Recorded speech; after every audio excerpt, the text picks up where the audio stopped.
All right, I have with me today a very special guest. Gerald, you're becoming quickly one of my channel's favorite guests. This is Gerald Celente. He is the founder of the Trends Journal, one of the very best places to be kept in the loop on what's really going on in the world, and especially in the United States. Gerald, thank you so much for coming on again today. Oh, thank you for having me. I appreciate so much what you do and all the great information you put out there. So I've got so many things that I want to try to get to in the limited time that we have. The first thing I want to hear from you are your thoughts on, there's a lot of worry around the US dollar being dropped as the world reserve currency. More and more countries are dropping the dollar to trade either in their own currency or with China using the Chinese yuan. BRICS nation membership continues to grow. Where do you see the US dollar in the next year, the next 5 years, especially with the Chinese yuan currently shrinking in value compared to the US dollar? It's hard to give a time element of when the death of the dollar will happen, but it's underway. It's, as you mentioned, the BRICS have had enough, and more countries are joining them. They've had enough of America's hegemony, be it on the military end or the economic end. They've had enough. And so what's going to happen, as we see it, on June 14th, they're going to announce whether or not the bankster bandits, what people call the Federal Reserve, are going to raise interest rates or not. So the guess is 66% say they're going to raise them 25 basis points. Then they come out and say, well, they may not raise them at all. But here's the story. When they stop raising interest rates, the dollar goes down. The dollar is only strong now because of the high interest rates. So as the dollar goes down, gold goes up, and other currencies get stronger. Now, going back to the Chinese yuan, China destroyed itself. We were forecasting that China would overtake America as the world's largest economy within the next 5 years. What they did with the COVID war when they launched it on January 2020 to celebrate the Chinese Lunar New Year, the year of the rat, and their zero COVID policy, the reality is they destroyed tens of millions of businesses throughout the country. The same thing has happened all around the world. The damage that the COVID war has done is incalculable. Again, only looking at the data. What's your office occupancy rate in the United States, 10 largest cities? Oh, 49.6%, according to Castle with a K. What's your office vacancy rate? Means that no one's in them. Well, in San Francisco, it's around 30%. LA, 30%. New York, over 20%. Chicago, to over 20%. Vacant. So let's put the whole picture together. Now you're going to have a banking crisis because people are going to foreclose on their mortgages. Oh, interest rates have gone up. Now they have to pay more on their floating loans. Oh, and that goes around the world too, particularly up there in Canada, where people have variable loans on their real estate. So where's the dollar going? The dollar's going down. Here's what will kill the dollar when they end the petrodollar. And already Saudi Arabia is getting paid for the oil that they sell to China in yuan. But again, the yuan accounts for, it's a very small percentage of global trade. It was like 4.5%. And again, what China did with its zero COVID policy, and again, you look at the numbers. You got young people, the unemployment rate's over 20%. You're looking at the purchasing manager index, it's negative territory. You look at their exports. They were only half of what they were a month ago.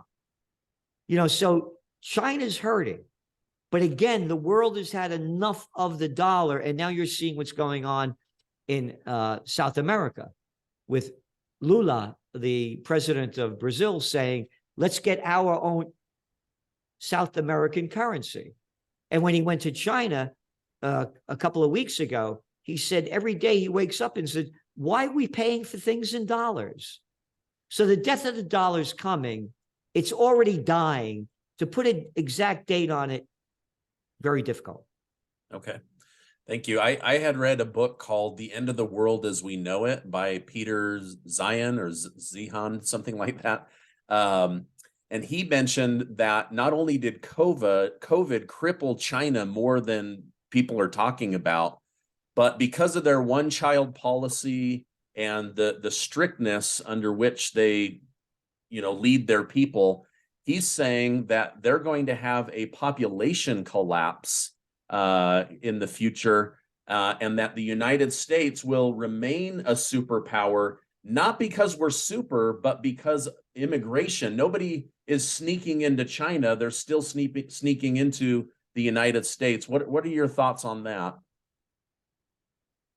How many people are in China? 1.4 billion? Go back 100 years ago. They had what, about the 0.4, 400 and something thousand. They had a billion people. Go back to the world.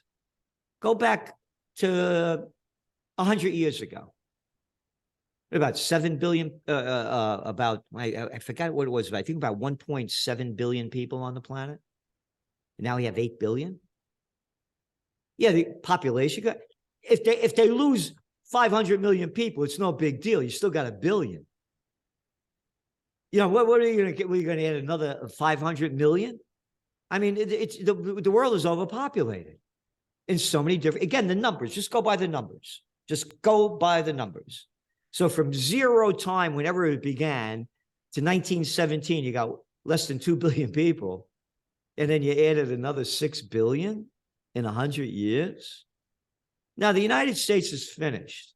It's gone. Because what happened is, there's also a thing called manufacturing that the United States doesn't have anymore, thanks to slimeball, low-life pieces of scum crap, Bill Clinton, that gave us NAFTA when they sent the jobs to Mexico. And I remember when all the firms up here, and so many of them in northern New York, went down to Mexico and every place else to get the cheap labor.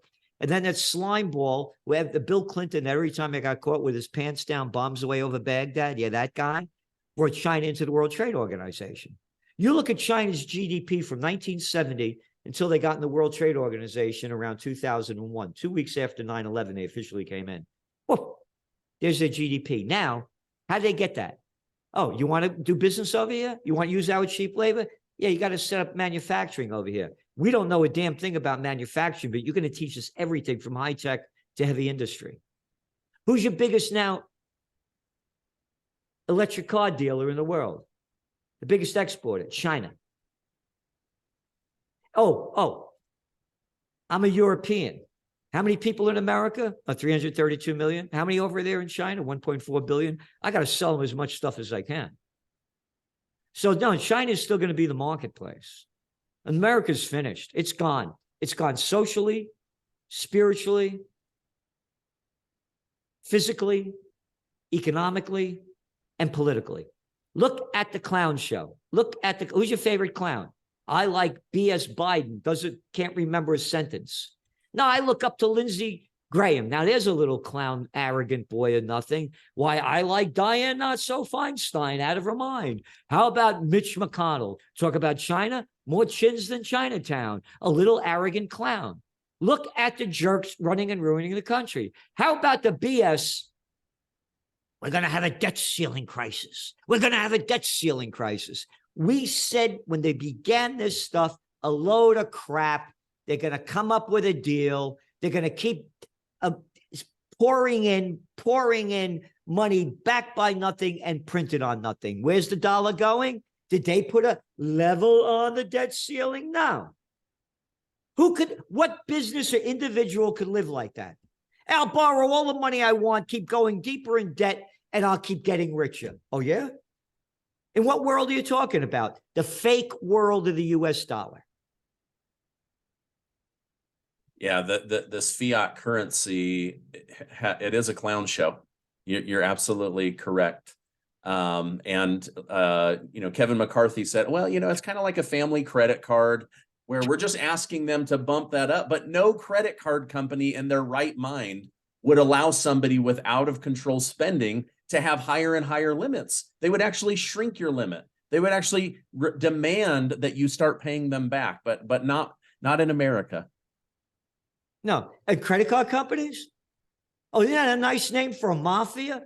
When the Italians did this when I was growing up, and they charged 10% interest when they did these loans. Why, those dirty wops? Sorry, how dare they, those guineas? Hey, but it's all right for the Goldman, the banksters to do this, that group of people. What's your level on your credit card now? Like 25%? Credit card companies? What are you talking about, companies? It's a crime syndicate. And you can thank the slime balls like Jimmy Carter, they're doing great, the usury laws, and the Reagans and the Carters for allowing the banksters to go interstate rather than just intrastate. Bank of America was only in California. Yeah. Oh, now what do you got? The JP Morgan Chase gang, we're the biggest bank in America. It's a crime syndicate. Oh, by the way, this was talking about the banksters. This was a cover from the Trends Journal going back to 2012. The Prince of Peace becomes violent and drives the money changers out of the temple. Nothing's changed. So when you're talking about interest rates and credit cards and debt, McCarthy, yeah, a little clown boy, a little arrogant, nothing jerk of a clown, sucking off the public tit his whole life, like Biden. How can anybody with a brain bigger than a pea swallow the crap coming out of McCarthy's mouth or the rest of the clowns? Yeah, it's very disappointing. I know a lot of people are like, yay, my Social Security check will be cut, but America, they just continue to drive us further and further into debt. Yeah. Projections of 50 trillion, 100 trillion in debt during my children's lifetime. These numbers are beyond astronomical. It's insane to even try to wrap your mind around 1 trillion, let alone 100 trillion. And again, we're going back to China. Look at their debt to GDP ratio. Yeah, it's nearing like 400%. America's, debt to GDP, one after another. It's total, and that's why, to me, gold is the #1 safe haven asset. And by the way, as you well know, no ads in the Trends Journal. Nobody tells us what to do. This week was over 160 pages. No ads. And so when I'm saying gold, don't believe me. Look at the central banksters. They bought more gold in the first 150% more gold they purchased in the first quarter of 2023 than they did in the first quarter of 2022. The bankster bandits know how bad this is. So even they're moving into gold. Oh, they know it's a clown show. I see gold prices definitely going to $2,200 an ounce and above. Wow. Okay. And again, the lower they raise interest rates, the higher gold prices go up because the dollar is going to get weaker.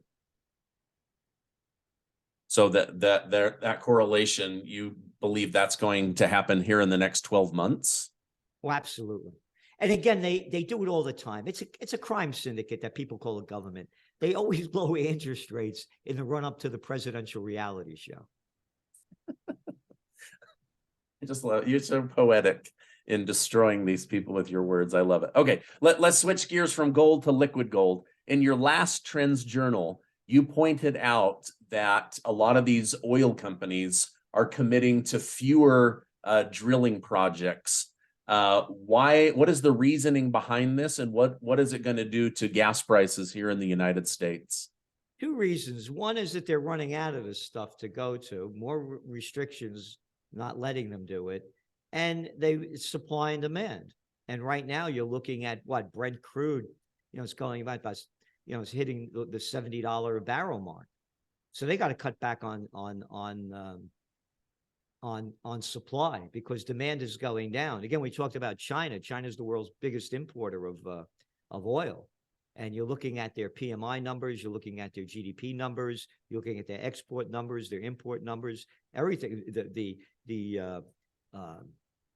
GDP numbers, everything, consumer spending, everything is going down. So they need to cut back on supply. End of story, because there's too much supply and not enough demand. I want to read you a headline from CNBC on Friday, June 1st. Macy's and Costco sound a warning about the economy. Quote, the bottom line is unexpected inflation has done real damage to the public, but some people face a higher cost, blah, blah, blah, blah, and it goes on.